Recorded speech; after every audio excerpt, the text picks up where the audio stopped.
Well, I think when the fight was announced, I mean, I always had my doubts about. I've seen fighters go up in weights before, but not go up two weight divisions from welterweight up to up to super middleweight. So I had my reservations very much about that, but obviously it was being monitored by the Boxing Board of Control. They were having regular weight checks. However, over the weekend, I was surprised to hear that the weights were that Chris Eubank Jr. had to come in at 157 and allegedly couldn't weigh more than 160 on the night, which I found extraordinary, to say the least. A 33-year-old guy who has never made that weight, I believe, was it for 10 or 12 years? Since he was 18, actually. 18, well, there he goes.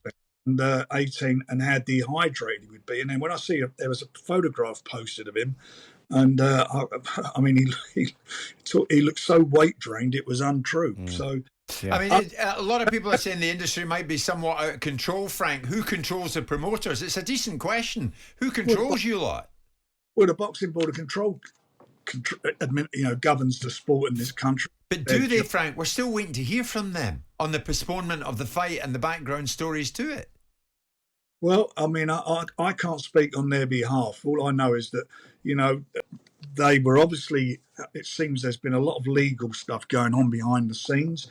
There was talk of legal stuff happening at the time.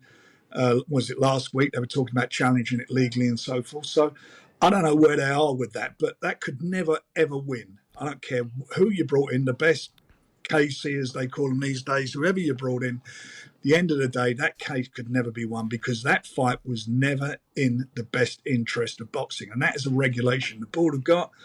And they also have a regulation concerning the drugs situation. And the regulation says, I haven't got it in front of me, but basically the regulation says that they use UCAD or and they will take notice of any other bona fide recognised drug agency. And VADA are a recognised drug agency. So the whole thing become very messy and stupid. I think it becomes stupid. And it's damaged the sport. There's no doubt about that.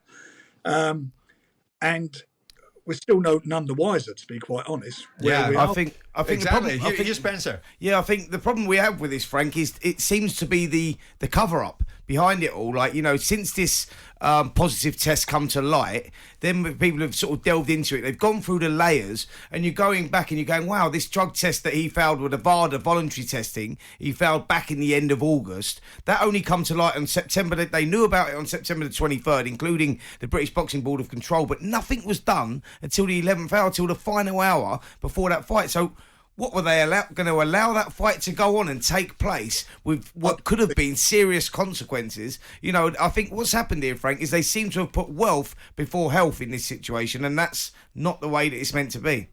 No, I agree with that. But they dispute that, Frank, obviously, the promoters. Well, they have, haven't they? I mean, let's get it right. You've failed a drug test, and that's the end of it. You can only deal with the facts. The facts are he's drilled. The Conor failed a drug test. That is a fact. It's not been denied anywhere. There's lots of talk about, let's see how this works out, and he's entitled to get his day and so forth. Well, it should be dealt with very quickly, and it can be dealt with quickly by simply having a hearing and providing and getting beats. Yeah. Now, Frank, because of all this, sorry, I want to make a point about the Boxing Board.